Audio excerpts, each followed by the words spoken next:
My wife and I were set on fire in a prison yard in North Korea. They said we were traitors, enemies of the country, just because we talked about Jesus. But something amazing happened. The fire burned the ropes, but it didn't burn us. The heat was strong, but we felt no pain. It was like God stood with us in the fire. He didn't let it touch us. He saved us in front of everyone. That day, I learned something I'll never forget. Even when the world wants to destroy you, God can still protect you. He can turn your worst moment into a message of hope. Before I give the full testimony, please subscribe and turn on the bell. Like this video so others can see it. And tell us in the comments where you're watching from. Your words remind others that even in the fire, God is still with us. My name is Jin-Soo Park. I'm 41 years old, and I was born in Hysan, a cold gray city near the Chinese border in North Korea. Life there was hard, even as a child. We didn't have much food. We didn't have heat in winter. I remember standing in line for hours just to get a handful of rice, and sometimes, we didn't even get that. My father worked at a factory that barely ran, and my mother traded small things in the market when it wasn't too dangerous. We were always being watched.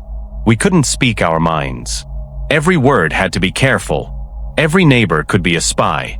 And every day, we had to pretend to be proud of a government that gave us almost nothing. That's the only life I knew. Until one day, something inside me broke, and I knew I couldn't stay there anymore. I had to run. I didn't plan my escape for long. There was no time to.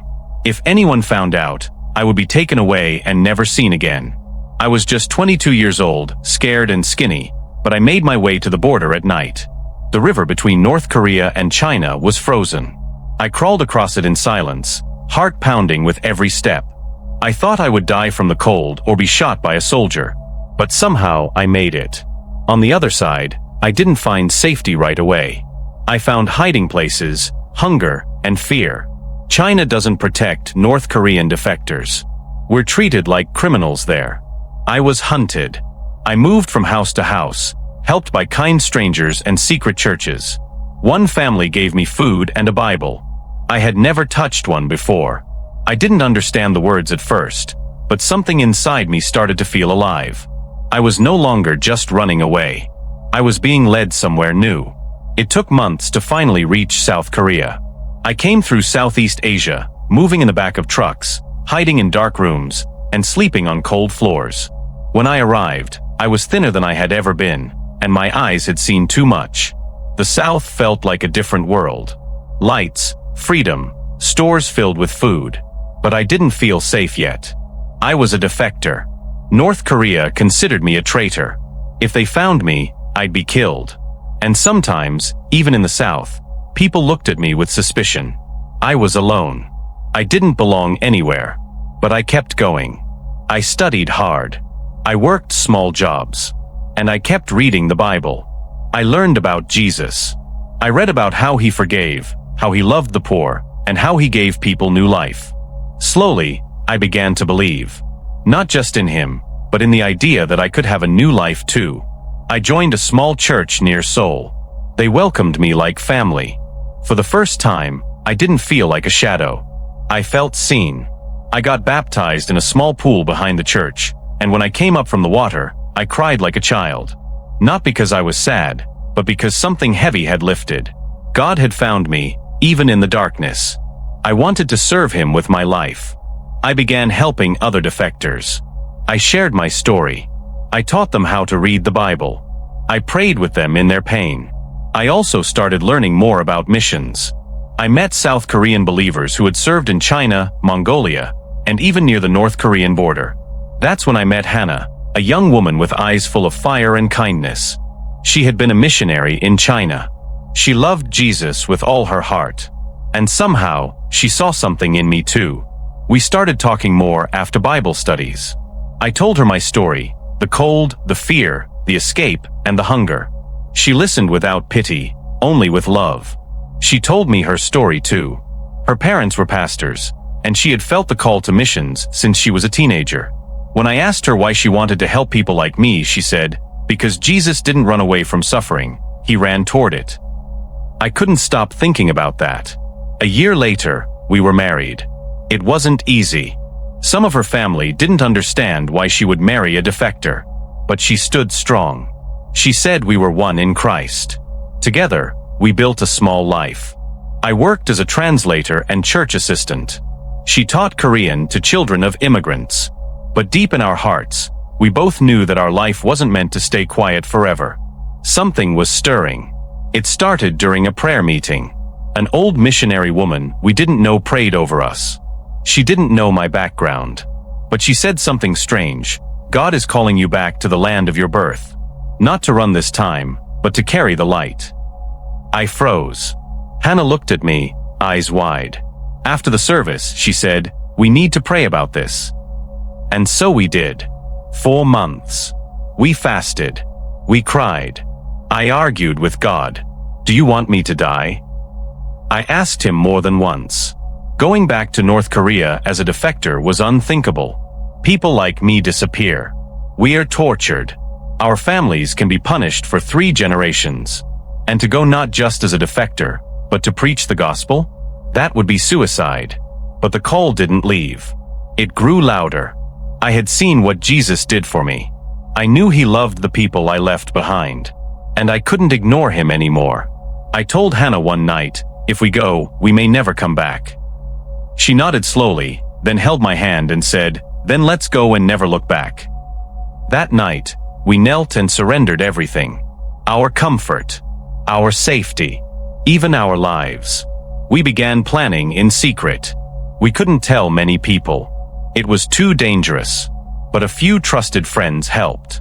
They connected us with underground networks, old missionary contacts, and people who knew how to move quietly across borders. We changed our names. We learned code language. We prepared fake documents. I grew a beard and learned how to hide my accent. Hannah practiced being silent for hours at a time. We even rehearsed what we would say if we were caught. But in our hearts, we hoped we wouldn't have to. We believed that if God was sending us, he would also be with us. Still, I won't lie, we were scared. Our final days in South Korea were full of mixed emotions. We visited Hannah's parents without telling them it might be goodbye. We walked by the Han River holding hands, tears in our eyes, trying to memorize the sound of freedom. I recorded a video message just in case I didn't return. It said, Jesus is worth it. Don't cry for us. Pray for North Korea. We boarded a plane to China using new documents. From there, we took a long dusty train to a city near the border. The smuggler who met us said very little. He handed us black clothes and told us to be silent. That night, under the cover of thick fog, we crossed the river that once saved me. I looked down at the ice-cold water and whispered, I'm back.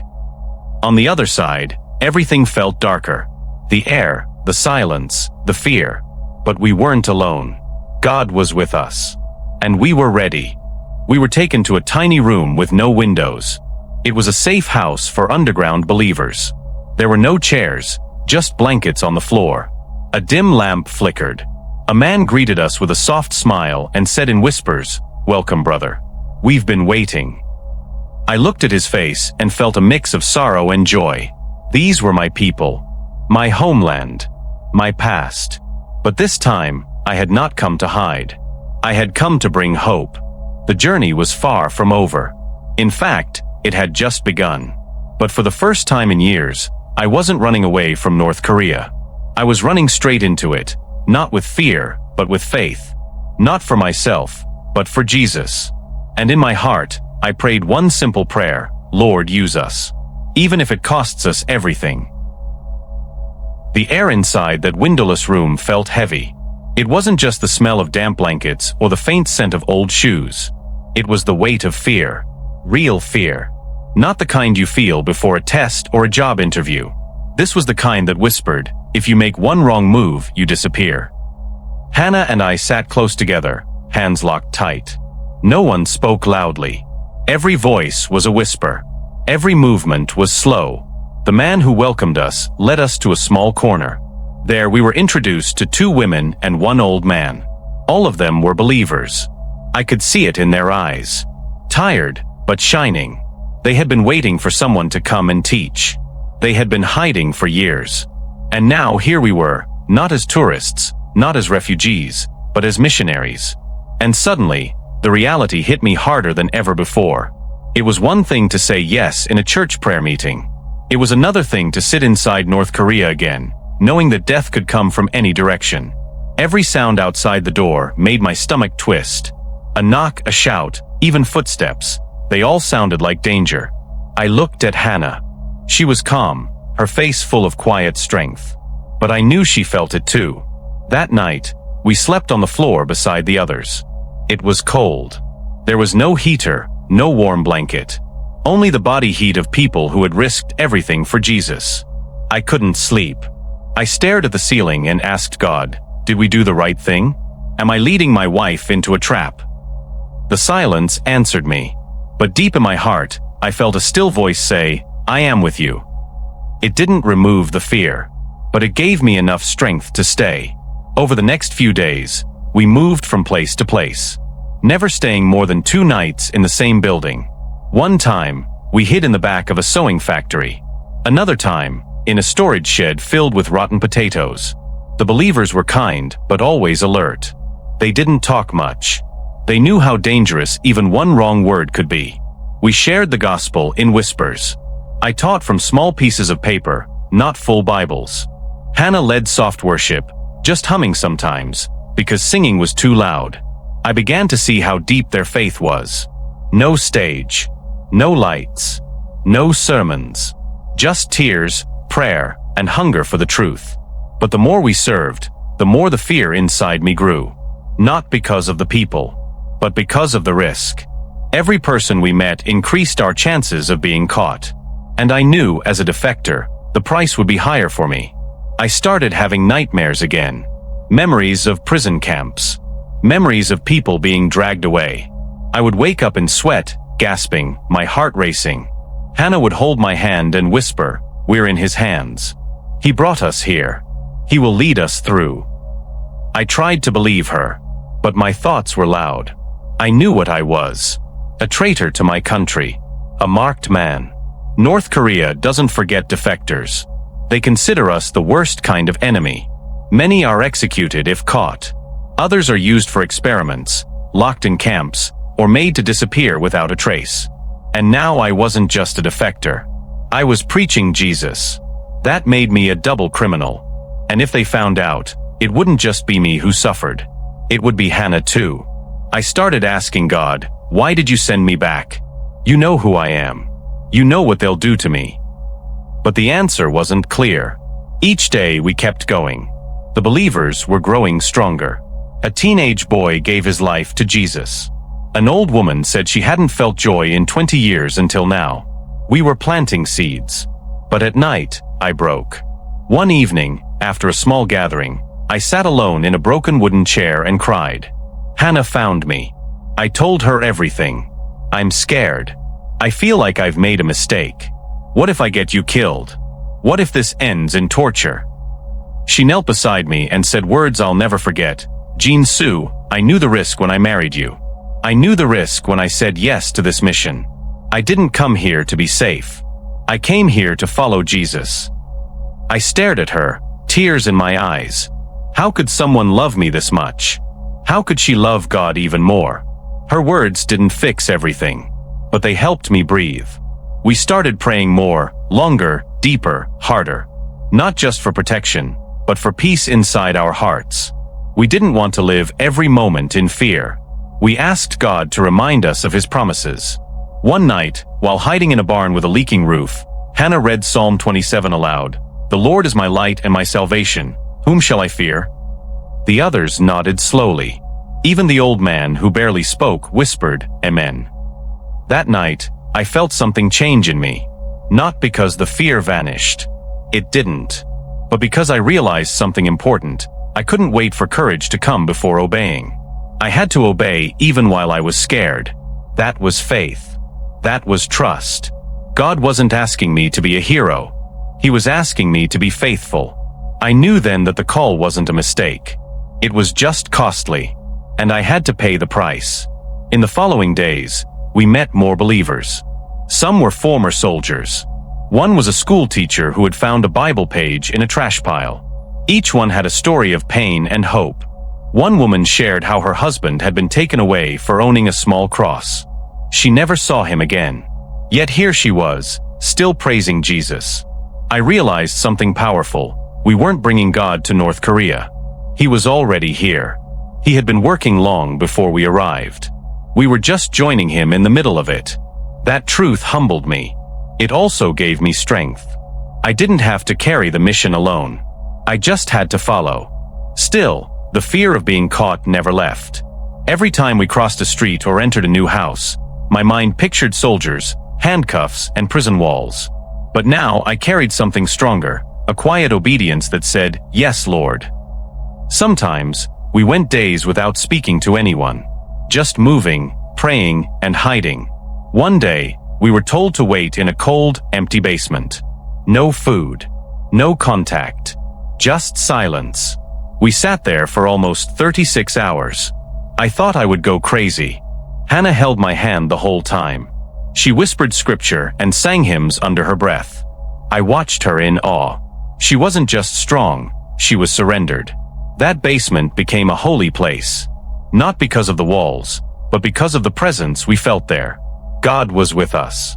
Not loudly, but deeply. That was the moment I finally broke in a different way. I whispered a prayer that changed everything. God, I won't run anymore. Not from fear.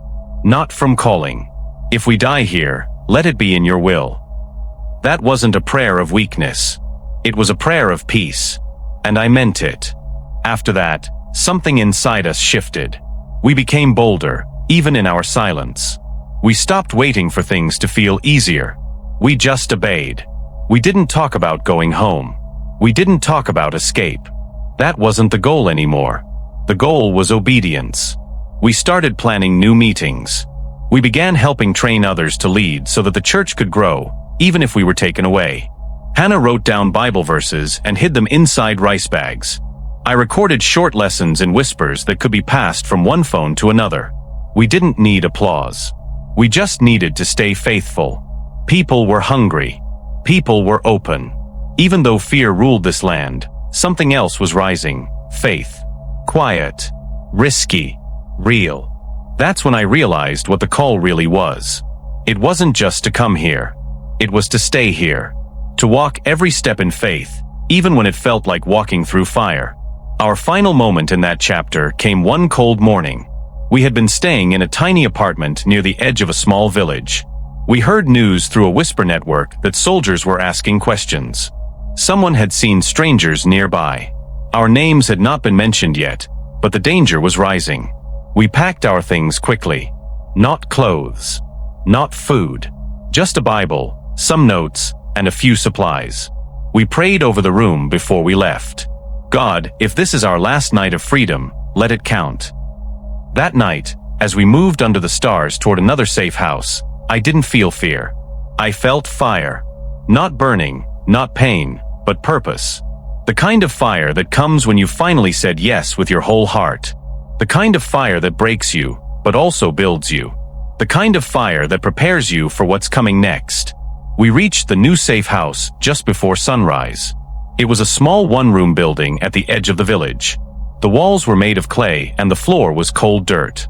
The woman who welcomed us looked no older than 30, but her eyes held the sorrow of someone twice her age. Her name was Su Min. She spoke in short, careful sentences. Stay low. Speak little. People are watching. We knew the routine by now. No windows uncovered. No lights at night. Shoes never placed by the door. Everything about life here was built around not being seen. Yet, inside those dark rooms, something powerful was growing. Every few days, believers would arrive in ones or twos. Never all at once. Never from the same direction. They'd enter silently, bow slightly, then sit. No greetings. No questions. Just presence. These weren't regular church meetings. This was underground church life in North Korea. Quiet. Brave. Real. Our gatherings never had more than 6 people. We never stayed in the same house twice in 1 week. Every meeting was planned with code words and hand signs. One of us would walk the street, pretending to sell vegetables, then scratch the side of a certain building as a sign. Another would cough twice in front of a market stall to confirm it was safe to gather. It felt like a spy movie, but this was our life. These people had lost everything, jobs, family, safety, just to hear the word of God. And they listened with a hunger I had never seen before. We didn't preach loudly. We didn't have microphones or worship teams. Sometimes, we just read one verse and sat in silence, letting the Spirit speak. Other times, someone would ask a question in a whisper, and we'd take turns answering. Every word felt like gold. Every meeting felt like a miracle. One night, a young girl named Jay asked, "Why would Jesus come for someone like me?" Her voice trembled. Her hands were shaking. She had grown up being told Christians were evil spies. Her father had once burned a smuggled Bible in front of her, warning her never to touch such lies. But now, she was holding a small page from the Gospel of John, tears rolling down her cheeks. Hannah reached out and gently touched her hand. "Because Jesus came for the broken," she said. "And he sees you. He knows your name." Gae nodded slowly. That night, she gave her life to Christ. We couldn't celebrate loudly. No applause. No music. But in that quiet room, I could feel heaven rejoicing. I had preached in churches before, but nothing felt like this. These whispers were louder than any sermon. These moments were pure, and each one reminded me why we came, even if it cost everything. Sometimes, we only read one Bible verse the whole night. That's all we had. People passed the verse around like treasure, running their fingers over the words, trying to memorize them before hiding the paper again. One man, Mr. Cho, had memorized 14 chapters of Matthew just from pieces passed to him over 10 years. He had no job. He sold scraps to survive. But when he spoke, his words were filled with deep wisdom and kindness. Another man, Kyung, had spent time in prison after being caught with Christian materials. His body was weak from beatings, but his faith was strong. "They tried to break me," he said once, "but Jesus held me together." These weren't just believers. They were warriors. They taught me far more than I taught them. Their worship was silent, but strong. No instruments, no stage. Just deep, faithful hearts. Even in whispers, they sang louder than any crowd I'd ever heard. We began to notice patterns. Every 3 meetings, we had to change houses. If a dog barked too much outside, it meant someone new had moved nearby. If a neighbor asked too many questions, the gathering paused for a week. Once, a man who had just started attending stopped showing up. No one knew what happened. He may have been taken, or maybe he ran. We never talked about missing people. It was too dangerous, but their absence said enough. We lived each day not knowing if it would be our last. Every step had to be planned. Every word had to be watched. I taught people how to memorize scripture, how to hide verses in clothing, even how to destroy pages quickly if caught. It felt strange to speak of these things, but they were necessary. Faith here wasn't just a belief. It was a risk. A risk people took every day, just to follow Jesus. Even children had to be trained. They were taught never to speak about meetings, not to draw crosses or hum worship songs. One little boy, just 7 years old, had already memorized 3 psalms. His mother would whisper them to him while they cooked rice. "The Lord is my shepherd," he would recite with pride. I wanted to cry. I had seen children in other countries with full Bibles who never opened them. But here, one verse meant everything. It wasn't just the children who moved me. One elderly woman came to a meeting even after breaking her ankle. She limped 3 miles just to sit in a corner and pray. "I might not live long," she said, "but I want to die with Jesus in my heart." Her courage made me feel small. Every single person we met carried a story of pain, but they also carried fire. Not the kind that burns buildings, the kind that lights hearts. But with growth came risk. The more people came, the harder it was to stay hidden. We started to notice small signs, unfamiliar faces on the street, guards checking papers more often, whispers that someone had spoken too loudly in a market. Hannah and I discussed moving again, maybe even changing names. But the network of believers was growing fast. New faces came with every week. People who had heard about a man and woman who bring light. We knew it was only a matter of time before someone slipped. We prayed constantly, for wisdom, for safety, and for courage. But deep down, We knew something was changing. The tension was rising. I could feel it in the air, in the way people looked over their shoulders, in the way conversations stopped when footsteps passed outside. We had walked into this land with open hearts. But now, the walls were starting to close in. And we felt it. The last week before it all changed was the most powerful. In one meeting, there were 8 people, the largest we'd ever allowed. One man shared how he had dreamt of Jesus standing in fire, calling him by name. Another confessed that he had once worked with the local police, but had turned after finding a Bible page on the street. We sang a hymn in whispers. It was barely audible, just lips moving and the hum of breath. But I had never felt God's presence more. After the meeting, I told Hannah, even if we're caught tomorrow, this was worth it. She nodded, tears in her eyes. That night, I had trouble sleeping. My heart felt heavy. Not with fear, but with something else, like a warning. Like something was coming. I sat near the door most of the night, watching shadows move across the wall. My ears picked up every creak. Every whisper of wind sounded like footsteps. The next morning, we noticed something strange. A boy who usually passed messages didn't arrive. A curtain in the neighbor's window that was always closed was now open. We didn't panic, but we moved carefully. That evening, as we prepared to meet with 2 new believers, Sumin came rushing into the safe house, breathless. "Stop the meeting," she whispered. "Something's wrong. They know someone is here." My chest tightened. "Who?" I asked. "The police," she said. They were asking questions about strangers. About a woman with a soft accent. They're watching the area. Hannah and I looked at each other. We had heard warnings before, but this felt different. Sumin's hands were shaking. "Go now," she said. "Don't pack. Don't wait." But we had people coming. New believers. People who were risking their lives just to meet. I hesitated.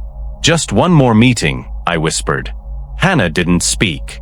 She just nodded. And so we stayed. One more time. One more whisper. That meeting would be our last.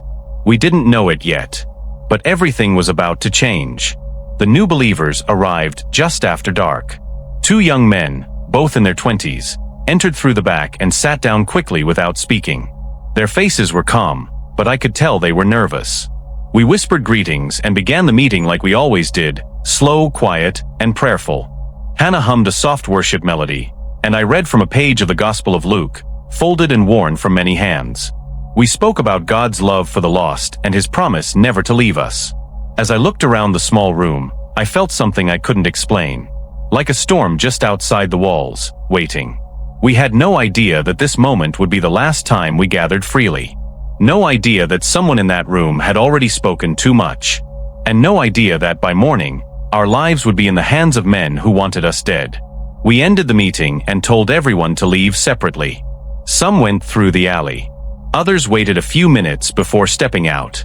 Hannah and I stayed behind to help clean the space. There wasn't much, just a blanket, a few cups of cold tea, and a Bible hidden in a rice bag. As we were folding it, we heard a noise. A sharp, heavy knock at the front door. We froze. No one knocked like that. It came again, louder. Then a voice shouted in Korean, "Open now. We know you're inside." My heart dropped. Hannah's face turned pale. I grabbed her hand and whispered, "It's happening." The door burst open before we could even move. 5 men stormed in, all in plain clothes but clearly trained. 2 grabbed me and slammed me against the wall. Another pushed Hannah down and tied her wrists. They didn't ask questions. They didn't search. They already knew. We were dragged outside into the cold night air. There was no time to explain. No time to run. Neighbors peeked from behind curtains, but said nothing. Fear ruled this land, and silence was the only protection. The men threw us into a van. No windows, no light. They tied black cloth over our eyes and didn't speak for the entire drive. My heart pounded so loudly I thought they could hear it. I tried to pray, but the words didn't come. I thought of the people we had taught, the verses we had shared, the lives that were just beginning to change. Would they be next? Were they already being followed too? Beside me, Hannah sat quietly. I could feel her trembling. I leaned close and whispered, He is still with us." She didn't respond, but she squeezed my hand. We didn't know where we were going. We only knew one thing: we had been caught. When the van stopped, we were pulled out and pushed into a building. The blindfold stayed on, but I could hear the sounds: boots on concrete, distant voices shouting commands, the heavy click of metal doors. We were separated. Hannah was taken in one direction. I was dragged in another. They shoved me into a small room that smelled like sweat, smoke, and old blood. I was tied to a chair. The blindfold was removed, and a man stood in front of me. He wore a gray uniform, no badge. His face was cold, empty. "You're the defector," he said flatly. "And now, a traitor again." He didn't wait for my answer. He slapped me hard across the face. Then again. "You thought we wouldn't find you," he hissed. I didn't speak. I had nothing to say. Another man entered, holding papers. They already had photos, our faces, the meeting places, even a list of names. We had been fully exposed. The beatings began that night. They weren't asking for information. They already had it. They were punishing me for escaping, for returning, and worst of all, for preaching. I was punched, kicked, and hit with wooden rods. My ribs ached. My eyes swelled. Blood filled my mouth. Still, I tried not to scream. I didn't want them to hear my pain. They called me a traitor, a dog, an enemy of the state. They asked if I thought Jesus would save me now. I said nothing. I couldn't speak through the pain. Days passed, but I never knew when it was night or day. They fed me twice, maybe 3 times total. A small bowl of cold rice and water. I asked about Hannah. They laughed. "She's being dealt with," one man said. I cried silently. The thought of her being beaten or worse tore at my heart. I had brought her here. I had led her into this nightmare. After what felt like forever, they brought me out into a large room filled with guards. Hannah was already there, sitting on the floor. Her face was bruised. Her hands were bound. But her eyes met mine, tired but strong. We were placed side by side, and a man in a black uniform stood before us. He read from a paper, announcing our crimes: illegal entry, spreading foreign religion, and betrayal of the nation. There would be no trial, no defense, just a sentence. "You will be executed by fire," he said coldly. "Publicly. Tomorrow." The room was quiet. I could hear the sound of someone coughing in the corner. My heart stopped. Fire. A punishment used for enemies. For spies. It was meant to send a message. I looked at Hannah. She didn't flinch. I lowered my head and began to pray. I didn't ask for freedom. I asked for strength, to face whatever came next without fear. They kept us in a cold, dark cell that night. Our hands were chained. The floor was wet. I held Hannah close and we whispered prayers together. We didn't cry. We didn't complain. We had already given our lives to Jesus long before this day. If this was how it ended, then so be it. But in my heart, something strange began to stir. Not fear, not sadness, something else. A strange peace. A voice inside me saying, "I'm not finished yet." I didn't know what it meant, but I held on to it. At sunrise, the guards came. They dragged us out into a courtyard where a crowd had gathered. Soldiers stood in lines. Civilians were forced to watch. They wanted everyone to see what happens to traitors and Christians. We were tied to wooden posts. Gasoline was poured over us. The smell burned my nose. My legs shook. My hands were numb. But my soul stood still. A man stepped forward with a lighter. He raised it high and shouted, "Let's see if your God can save you now." He flicked the flame. I saw the spark. I saw the fire. Then, nothing happened. The lighter clicked again, and again, until finally it lit. He tossed it toward us. Flames exploded as they hit the gasoline, roaring up around our feet. The crowd gasped. The heat rushed over me like a wave. But then, something impossible happened. I felt the fire, but not the pain. I saw the flames, but my skin didn't burn. My clothes were not consumed. I looked at Hannah. She was the same. The fire danced around us, but did not touch us. Gasoline burned on the ground. Smoke filled the air. But we were untouched. The guards stepped back. One fell. The crowd went silent. No one could speak. Not even us. We stood there, covered in fire, but not destroyed. I began to shake, not from pain, but from something holy. The fire became like wind, wrapping around us but never harming us. I felt warmth, but no burn. Light, but no fear. God was there. Not in thunder. Not in a voice. Just in the miracle. I began to weep. Hannah whispered, "He's here." The flames slowly died down, not with water, not with sand, but like they had finished their work and simply vanished. Smoke rose from the ground. Our ropes were burned, but our skin was not. Our clothes smelled of fire but were whole. The people stared. Some covered their mouths. The executioner dropped to his knees. The commander who sentenced us turned pale. No one moved. No one spoke. It was as if time had frozen. And then I heard it. A voice from the crowd. Soft. Shaking. Their God is real. And then another. This is a miracle. And still, we stood in silence. The guard who lit the fire took a step back, staring at his hands. He looked at me and whispered, "What kind of God are you serving?" I didn't answer right away. I was still trying to understand what had just happened. But then the words came from deep inside me, the living God. The one who walks through fire with his children. He fell to his knees. And so did another. One by one, soldiers began to kneel. The crowd didn't clap. They didn't cheer. But something changed. The fear was broken. The silence had been shattered. Not by screams, but by the power of a miracle that no one could deny. Hannah took my hand. We were still standing in smoke. Still smelling of fire. But we were alive. We should have died that day. Burned in front of a nation. But God said, no, he had more to do. And he wasn't finished with us yet. After the fire died out, we stood still, unsure of what to do next.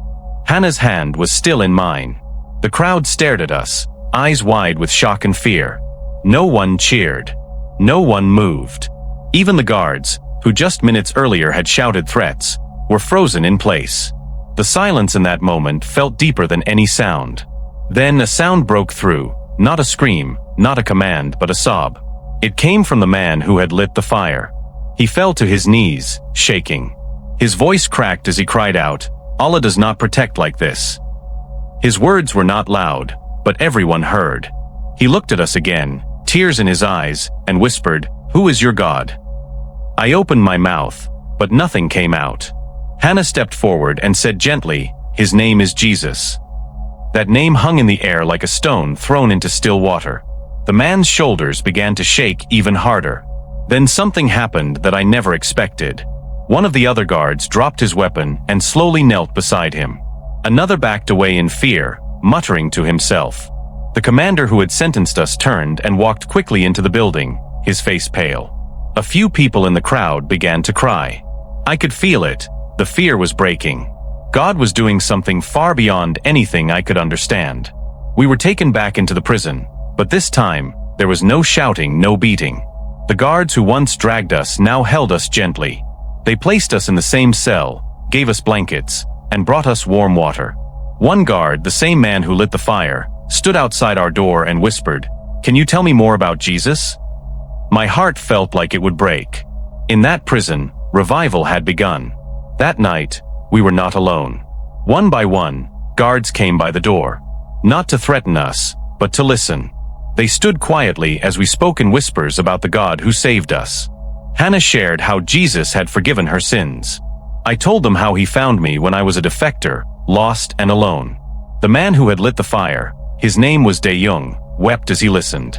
"I have done terrible things," he said. "Is there still hope for someone like me?" I told him the truth. Jesus didn't die for good people. He died for sinners. That night, he gave his life to Christ. Right there, in the hallway of a North Korean prison, a man who had tried to kill us became our brother. He wasn't the only one. Within 3 days, 4 other guards had started asking questions. By the end of the week, 2 of them had also decided to follow Jesus. Word spread quietly, not through gossip or letters, but through changed hearts. The guards who had once mocked us now brought us extra food. Some of them even smuggled in Bible pages. One morning, we found a small New Testament wrapped in cloth beside our cell wall. We didn't know who placed it there, but we cried when we saw it. It felt like holding treasure. Hannah and I began writing down verses from memory. We taught the guards how to read and understand the words. We prayed with them at night, always in silence, always with caution. One of the older guards, a man named Byung-ho, asked if God could forgive the years he had spent torturing prisoners. I didn't know, he said. I thought I was doing my duty. We told him, God knows everything you've done, and he still loves you. He sat down and wept like a child. That day, he believed too. The prisoners began to notice the change. Some asked what was happening. Others just watched quietly. One young prisoner, who had been arrested for stealing, asked us, "Are you spies? Why do the guards treat you like this now?" We smiled and said, "We're not spies. We're followers of Jesus." He didn't know who Jesus was, but he listened as we told him the story. A few days later, he came back and asked for more. Soon, we began sharing the gospel with other inmates, slowly, carefully. We had to be wise. Not everyone could be trusted. But over time, a small group of prisoners started meeting with us in the corner of the yard during work breaks. We prayed. We taught them songs without music. We memorized scripture together. It wasn't loud. It wasn't bold. But it was real. Inside those prison walls, behind iron bars and watchful eyes, the light of Jesus was spreading. There were days when we still felt afraid. We didn't know how long this would last. We didn't know if the government would decide to silence us for good. But we also knew something bigger was happening. The guards couldn't stop it. The prison couldn't contain it. Every day, more people asked questions. Every night, another soul turned toward the light. One morning, the commander who had sentenced us returned. He looked at us through the bars and said, "I don't understand what's going on here. You should be dead. And yet you live. These men are acting like fools. What did you do to them?" I told him calmly, "We didn't do anything. God did." He shook his head and walked away. He didn't arrest us again. He didn't order a new punishment. He just left. I think even he knew that this was beyond him. That something divine had entered the prison. That God himself had walked in. The guards who believed began meeting in secret. They would gather in a storage room during night shifts, reading tiny scraps of scripture and whispering prayers. They didn't call it a church, but it was. One of them told us, "We used to bring pain. Now we want to bring peace." It was beautiful to see. Men who had once been our enemies were now our family. One day, Dae-young, the man who had lit the fire, brought us a small loaf of bread and said, "Let's remember him together." We broke the bread and shared it between the four of us, him, Hannah, me, and another believing guard. It wasn't much, but it was holy. We had nothing but crumbs, yet it felt like a feast. In that moment, I realized something I never expected, that prison had become church. That place of suffering had become a place of worship. Not because it was easy, but because God was there. One afternoon, a prisoner came running to our cell. He had seen someone from his past, a former friend, brought in for punishment. The friend had been beaten badly and was barely able to speak. We asked if we could see him. The guards agreed. We entered the medical room and saw the man lying on a thin mat, groaning softly. His face was swollen. His clothes were torn. We knelt beside him and began to pray. Slowly, he opened his eyes and whispered, "Why would you pray for me?" We told him, "Because Jesus loves you, and we do too." He began to cry. Not from pain, but from something deeper. Over the next week, we visited him every day. We brought him soup. We read scripture to him. And one morning he whispered, "I believe." His voice was weak, but his words were full of strength. Another soul saved in a place built to crush souls. There were moments when we didn't know what to do. The prison system was still dangerous. New guards came in who didn't believe. Some looked at us with suspicion. Others tried to stop the meetings. But the ones who had seen the fire, who had seen the miracle, stood firm. They protected us. They covered for us. One even took punishment on our behalf to keep our gatherings hidden. "You gave me life," he said. "Now I will give you safety." We didn't ask him to. But that's what faith does. It transforms hearts so deeply that sacrifice becomes a joy. The prisoners followed this example. They began helping each other, sharing food, praying for those in pain.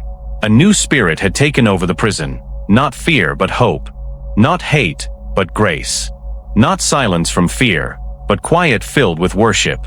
Even the walls seemed to breathe differently, and we knew without doubt that God had made this place his home. One day, a message came from a high-ranking officer. We were to be moved. No reason given. No explanation. Just a date.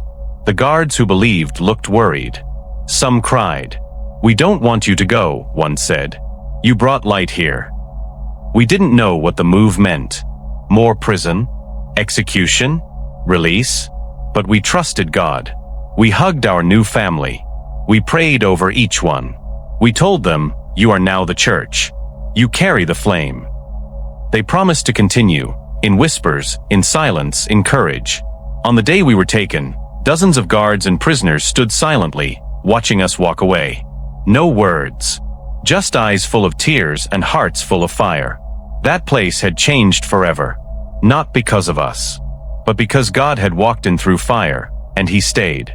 He didn't need walls or buildings. He just needed hearts ready to burn with his love. And that prison had become holy ground. The morning we were taken from the prison, the guards didn't shout or pull us roughly. They simply opened the door, handed us clean clothes, and said, "Follow us." No chains. No handcuffs. We looked at each other in silence. We had prayed for God's will. Now it was happening. But we didn't know where we were going. Hannah walked beside me, her eyes steady but filled with questions. The guards led us through the back of the prison building, away from the other cells, into a van with dark curtains. Inside, one of the guards from the secret prayer group leaned close and whispered, "This is the way out. Don't speak. Just trust." My heart started to pound. Could this really be happening? We had prepared to die in that place. We had made peace with it. But now we were being taken away, not to execution, but toward something new. Something terrifying and holy. The van drove for hours. We passed through small villages and open land, always on back roads, avoiding main checkpoints. The guard said nothing else, just looked ahead with determination. We didn't speak. We didn't want to break whatever miracle was happening. When the sun began to set, we stopped in a quiet area near a forest. There, waiting under the trees, was an old man with a bicycle cart filled with bags. He nodded once and handed the guard a small envelope. Then he looked at us and said in a low voice, "Come. We must go before the patrols change." The guard didn't follow. He simply said, "God be with you," and climbed back into the van. We watched it drive away, then turned to the man. His name was Mr. Kim. He was part of a secret Christian network we had only heard about, former smugglers who now helped believers escape. We had stepped into another world. Mr. Kim gave us torn clothes and simple hats. "You're now rice sellers," he said.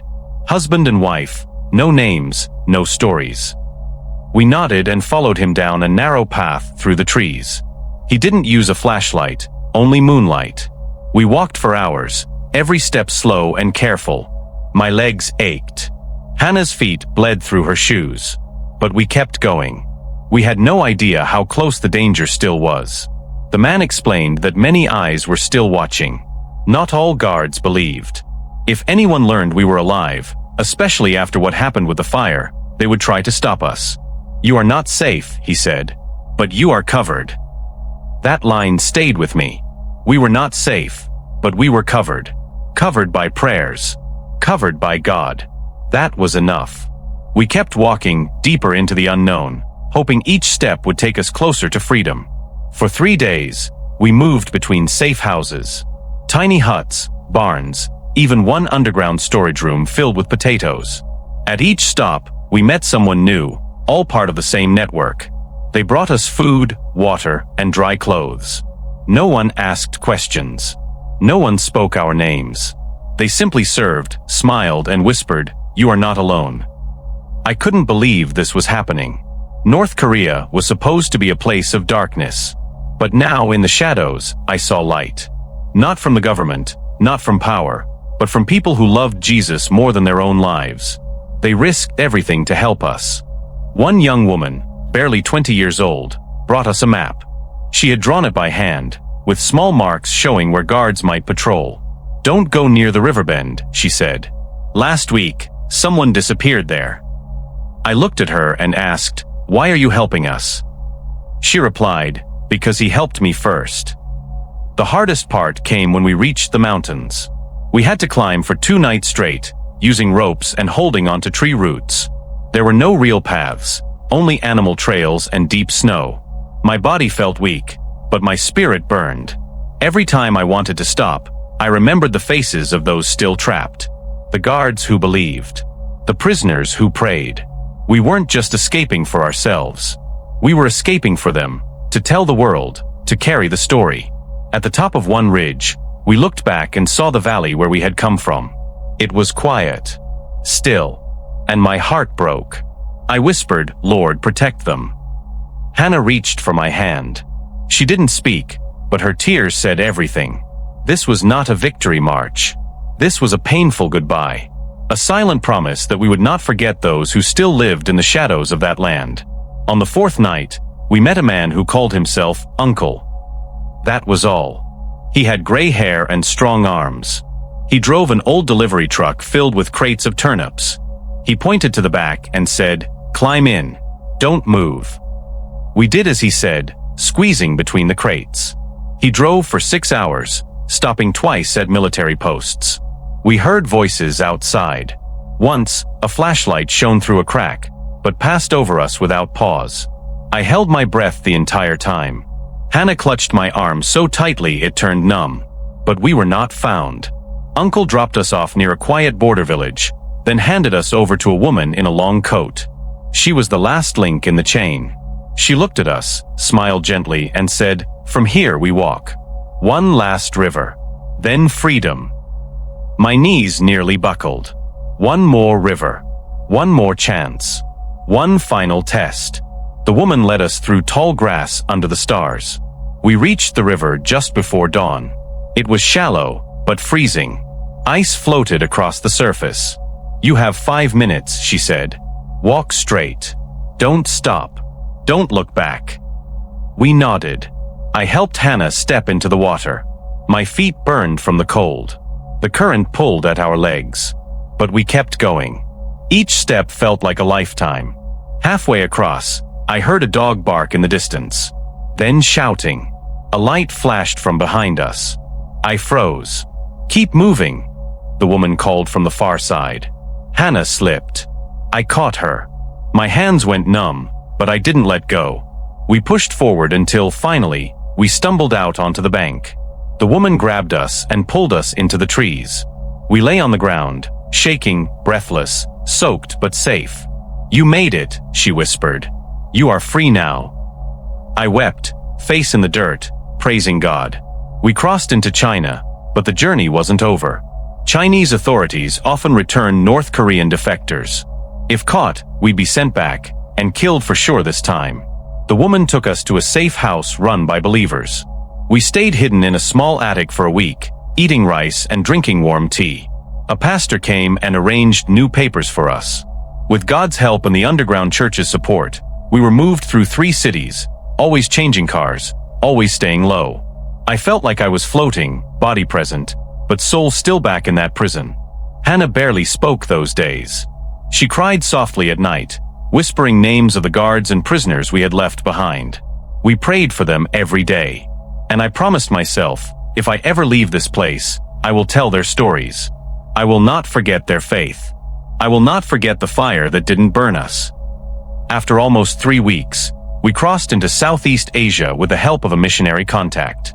From there, we contacted the South Korean embassy using a hidden phone number. Within days, we were placed on a plane. My hands shook as we boarded.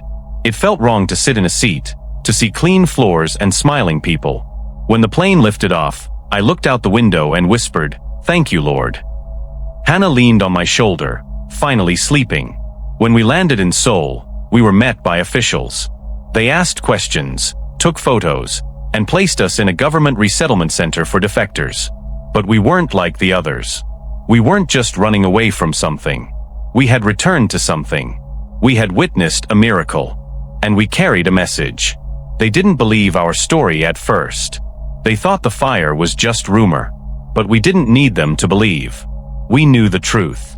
And so did God. We stayed in South Korea under protection. We used different names. We moved often. Not because we were afraid, but because the story was dangerous. If it reached the wrong ears, others could be hunted. We kept communication with the underground church in North Korea through coded messages passed by traitors and smugglers. News came slowly, but it came. Dae-Young, the man who lit the fire, was still alive and still preaching. Some guards had been transferred but continued to meet in secret. The prison church had shrunk, but not died. It had gone deeper, quieter, but it was still alive. I wrote down everything I remembered, every name, every moment, every miracle. I didn't want to forget, and I didn't want the world to stay blind. I told Hannah, one day we will tell this story. Not for us, but for them, the ones still in the fire. She nodded and said, and we'll keep the flame burning. After everything we had seen, done, and survived, life in South Korea felt like a dream we didn't fully understand. Streets were clean. Lights stayed on at night. People laughed in cafes. Children ran freely through parks. But inside, I still felt like I was walking through shadows. My body had returned, but my heart hadn't. Hannah and I tried to live quietly. We were given a small apartment on the edge of the city. A few trusted pastors knew our story. They welcomed us into their churches, but we never shared our full testimony in public. It was too dangerous. We changed our names again. We avoided cameras. We didn't post anything online. It wasn't fear that made us hide. It was wisdom. If our story spread too far, those we left behind could suffer. We hadn't escaped for attention. We had escaped with a mission that wasn't over yet. Every night, before going to sleep, Hannah and I knelt beside our bed and prayed for those still inside North Korea. We prayed for the guards who believed, for the prisoners who worshipped, for the young girl who asked about Jesus, and for the old woman who limped through snow just to hear the gospel. Their faces stayed with us. Their voices echoed in our memories. I began to write letters, not to send, but to remember. Each letter was addressed to someone from the prison, a small way of honoring their faith. Hannah started writing songs again. Soft, quiet melodies filled our apartment. We sang them to ourselves in whispers. Some nights, we cried while we sang. The fire didn't destroy us, but it changed us. We couldn't go back to a normal life. We couldn't forget what we had seen. And even though we were safe, something inside us still burned with purpose. We kept in contact with the underground network through safe channels. Once a month, we received a message through a secure app on a hidden phone. Sometimes it was just one line, "We are still meeting." Other times it was more detailed. One message said, 5 new believers in the mountains. Another said, "They took one of us. Pray." Every message reminded us that the church in North Korea was still alive, quieter now, but stronger than before. Dae-Young was still leading a group of former guards. We heard he was baptizing people in secret, using buckets in back rooms. Another message said a prisoner had memorized 4 chapters of the Gospel of John. These updates were rare, but they gave us strength. We weren't there in person anymore, but we were still part of their story. And they were still part of ours. God was still moving, even when no one could see it on the news. One day, I received a voice message from a new believer inside the country. He spoke in a soft, shaky voice and said, "I heard about the fire. I believe now. If your God can stop flames, maybe he can stop my fear too." I cried when I heard it. The message had traveled through 5 people before it reached me. No names were mentioned. Just faith. That was enough. Another message came from a young woman who had escaped to China. She said, "I was in the crowd the day you didn't burn. I was afraid to believe then. But I believe now. Jesus is real." I sat with Hannah and played the message again and again. We didn't respond. We couldn't. But we prayed for her. These small echoes of truth reminded us that the miracle wasn't just for us. It had rippled out into places we couldn't reach. The fire hadn't ended. It had only begun. As time passed, we were invited to speak to small groups of believers in South Korea. Not on stages, but in living rooms, in prayer meetings, in pastor gatherings. We never gave our real names. We never told the full story unless the room was trusted. But every time we shared, hearts were stirred. People wept.